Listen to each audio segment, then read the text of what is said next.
Joining us now, courtesy of Gillette, getting ready for Super Bowl 57, just like all of us, is the quarterback of the Los Angeles Rams from Super Bowl 53 and currently the quarterback of the Detroit Lions, Jared Goff, back here on the Rich Eisen Show. How you doing, Jared? I'm good, Rich. How are you? I'm doing great, man. What a great season you guys had in Detroit. That was awesome. I'm wondering what it felt like from your perspective, Jared.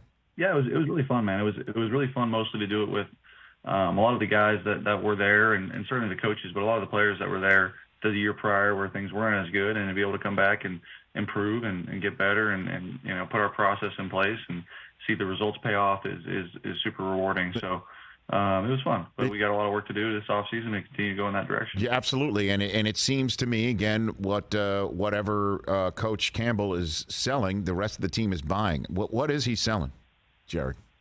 Yeah, he's selling a whole lot, but he's a hell of a job of doing it. You know, we trust him, we believe in him.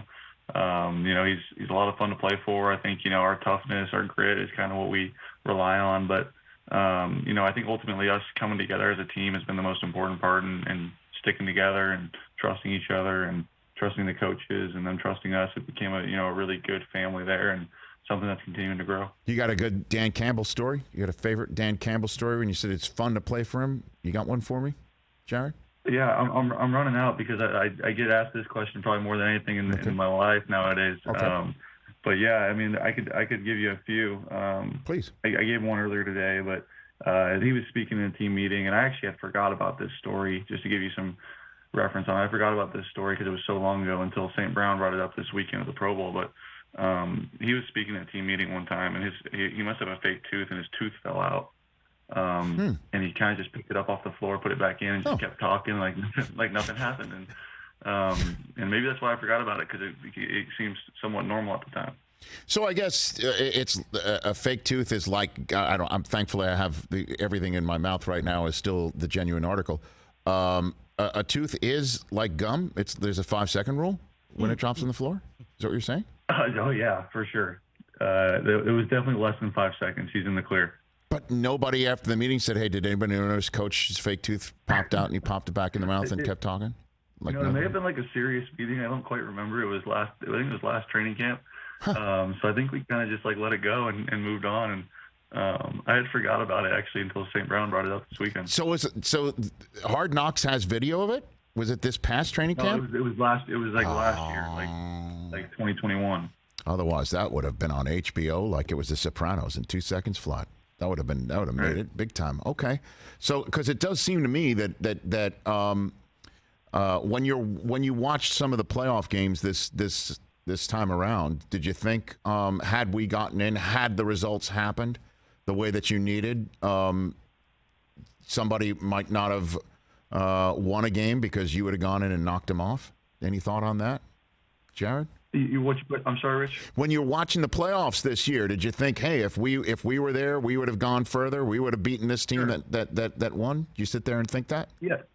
Yeah, you never know. I think we would have loved to get our chance in the playoffs and see what would happen. I think we proved through the second half of the season that we could play with anybody and beat anybody. So, yeah, you never know what would have happened. But, yeah, you sit here every year if you don't make it and kind of look at those teams and go, man, we could have beat them. We could have done that. And but ultimately, you got to get in there and do it. So, you know, one more game for us would have done it. And this next year coming, we got to make sure we don't start slow like we did, unfortunately, this season. Jared Goff here on the Rich Eisen Show. Obviously, I'm biased. You know, I'm a Michigan guy. What did Hutch bring to the equation? What did Hutch is great, man. Yeah, what did Aidan Hutchinson bring? He did a great job, and I think seeing him as a rookie come in and kind of keep his head down and just go to work and not say much until he got his time in the game, and then became be able to be himself and show his personality after that. But I think ultimately just seeing how he works every day and how much respect I have for him as a rookie to come in and act the way he did and ultimately play the way he did. It was extremely impressive, and I'm really excited to see where he can take our defense next year and continue to develop as a leader. Any similarities between the ascension of this team as it seems to be going and the one that you eventually took to the Super Bowl here in Los Angeles, Jared? I don't know. Our team this year was so much younger than that team. The prior year, even the year before we went to the Super Bowl.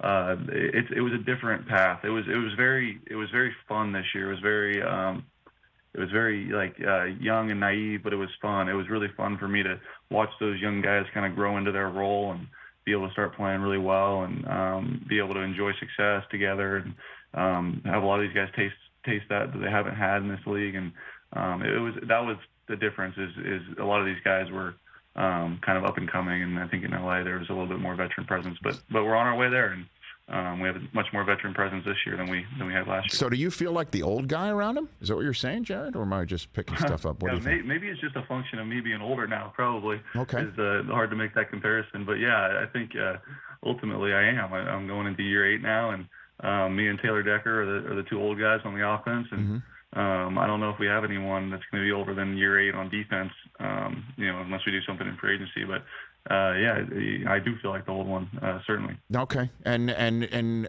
do you think you can grow old, if you will, in Detroit? Do you think this is your spot, Jared? Yeah, man, we'll see. I sure hope so. I think this year has been fun. I've really enjoyed my time out there, and it's been a lot of fun for me. But I don't fully make those decisions. All I can do is continue to try to play well and see where it takes me. But I love it out there. It's been a lot of fun. Is Penei Sewell demanding the ball now in crucial situations? Yeah, he should be. He should be. We may end up handing it to him. Who knows? Get in the split backfield or something and give him a counter. Who knows? We'll see. Can you walk me through that from practice to actually having it called and executing it in a crucial game as you had this year? I mean, and then just seeing him. We have a still photograph of him just like Superman, kind of like laying out off the ground, levitating. We're showing it right now. It's amazing. Can you walk me through that whole from start to finish, this play, Jared? Yeah, I can start all the way back to Monday of that week. I was in Ben's office that Monday, just BS and talking about different ideas for the game. He's like, I really want to get Penei tackle eligible, and I want to see if we can get him a ball down in the red zone, or see if we can move him around. It was just kind of a creative idea of his, and he's like, sometimes those ideas don't stick, but when you're the coordinator, you can make them stick. So he did, and that was like a little 3-play package that we had. It was made for the red zone. It was supposed to be really inside the 5. And when you bring Penei in as a tackle eligible, he can't go back to tackle until the next series, or I think he has to take a play off, actually. Mm-hmm. So it was kind of like we need to call these 3 plays sequentially. So if you go back and watch that drive, there was 3 in a row where he was tackle eligible, and then the third one ultimately was when we threw it to him, and it was kind of like those 3 plays are going to happen in order. So as soon as he came in as tackle eligible, everyone on the offense knew that those 3 plays were on their way. So when that gets called, it's such a crucial game. I mean, what do you think? You sit there and go, this is fun? You're like, oh, this is great. I mean, I imagine the rest of the huddle must get a jolt as you're matriculating your way down the call sheet, where the big culminating play could be a third downer, as a big one. Yeah. Huge.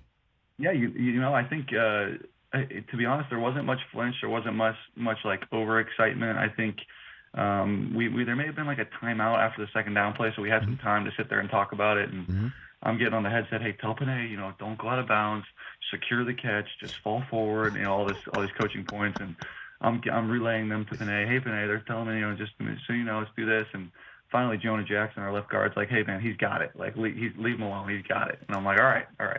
So, it was a good feeling, but it was fun to get Penei involved there. Jared Goff here on the Rich Eisen Show. What advice would you have for Jalen Hurts making his first career start in the Super Bowl? And, again, I know Mahomes is not Brady. Nobody's Brady. No one may ever be Tom Brady.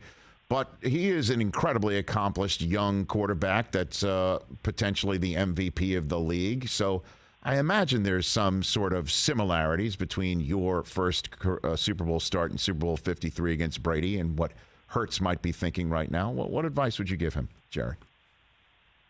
I ultimately treat it like any other game and have fun. But I think there's some distractions pregame on the field to be aware of, some distractions at halftime to be aware of with the length of the halftime, and just to kind of put yourself in put the blinders on, I guess, throughout this week and then into game day and be able to focus on what you need to do. And the game day itself is a little weird too. The TV timeouts are longer. The footballs are sometimes a little bit different because there's so many of them. So little things like that, I guess. If I were to talk to him, but I think he's got it handled. We'll see how it goes. No, I'm sure. But I mean, what distractions you talking about prior to the game? Just like national anthem, or what do you got? How many people are on the field? I think it's just so different than any other game that I played in. Is typically you can walk around the sidelines, you can go grab water, you can do anything. The media is just circle the field, and you kind of can't get in or out of the sideline as easily. So there's just different things like that. But it's ultimately when that whistle blows and the game starts, it's all the same, and try to make sure you keep it that way. Do you go up to Brady beforehand? Did you do that back in the day? Did you see him before the game or no, Jared? We had the media day, and I spoke to him for 10 seconds. But, yeah, that's it. We sent him for the media day. That's it. So not even before the game on the field, nothing? No, nothing before? No. Okay. No. I don't typically talk to guys before any other game either. That's because you're big-time people, right, Jared? That's what you are. You're a big-timer. That's okay. right. Okay. That's right. No, don't forget that. You're a big-timer. I don't know. No, I don't typically do. Okay. So what are you doing with Gillette? What is the P&G Battle of the Paddles? What is this? What do you got for me? Yeah, well, it's this little table tennis tournament I plan on winning, and okay. I get to represent Gillette, and I'll be showing up with a fresh shave and feeling confident and getting ready to play well. And Rich, you can tune in if you want to on Twitch Sports, 7:30 Eastern on Wednesday. Wednesday. I'm sure you'll be dialed in to watch me, win this tournament. I got Buda Baker round one, and then we'll see it. I know McCaffrey's in it, J.C. Horn, Trevor Lawrence. It'll be fun. But I won our team tournament at some point this last offseason, I guess, and I'm ready to take my talents. So you're taking your talents to the Battle of the Paddles, the P&G Battle of the Paddles. So you're good at this. You're good at ping pong, table tennis, whatever you're going to call it. You got it. I'd like to think so. I'm talking a big game right now, and these guys could come wax me. Who knows? But I like to think I'm pretty good, and handled the Detroit Lions during OTAs last year pretty handedly. So we'll see. We'll see if I can handle the rest of the NFL this week. Trevor Lawrence, huh? He's coming, showing up. McCaffrey. I assume you saw these guys just at the Pro Bowl. What do you think of it? What do you think of the reimagined Pro Bowl games? I thought it was fun, man. I really did. I thought it was a good time, and I thought it allowed guys to kind of be themselves and be loose, but at the same time, it was competitive and it was fun, and those juices were flowing, but there wasn't much, I guess, high intensity. There wasn't any hitting. Well, I mean, ask Tyreek Hill that, man. Ask Tyreek Hill if there was any hitting. I mean, Adams flipped him the ball last second, and you saw what happened, right, with Jalen just took him right out, I think that was where, you could see the competitiveness once that ball gets close to the goal line. Guys don't want guys to score, but Ramsey blew him up. Yeah, he blew him up, Jared. Jalen took him out. Jalen said, I bet he won't do it again. And I said, yeah, you're probably right. Yeah, don't flip the cheat of the ball on like the 1/2 yard. But I guess it's a flag game. You got to make sure that nobody's going to grab the flag. When was the last flag football game you played? When was the last time you did that? Man, probably like my 12-year-old birthday, at the park with my friends. You dominated though, right? You dominated. Dominated. Yeah, dominated. I don't know if we. I think we scored on every drive. Of course you did. But yeah, it was fun, man. It was really a lot of fun, and I think it kind of brought guys back to being kids again, and it was cool. Jared, thanks for the time. Enjoy your table tennis. I hope you do. What's the trophy? Do you know what the trophy is? I don't know. There better be a trophy, a cash prize. I don't know. We're playing for something. At least bragging rights. Yeah, but, you might get a razor blade. I don't know. I mean, I think that's it. I'll get a free razor from Gillette. There you go. That's hopefully the. Gillette is bringing us Jared Goff here on the Rich Eisen Show. Thanks for the call, Jared. Be well. We'll see you in Arizona. All right, Rich. Thank you. You got it. That's Jared Goff, Super Bowl 53 quarterback, right here on the program. Catch the Rich Eisen Show every single day on the Roku channel, 12 to 3 Eastern, for free.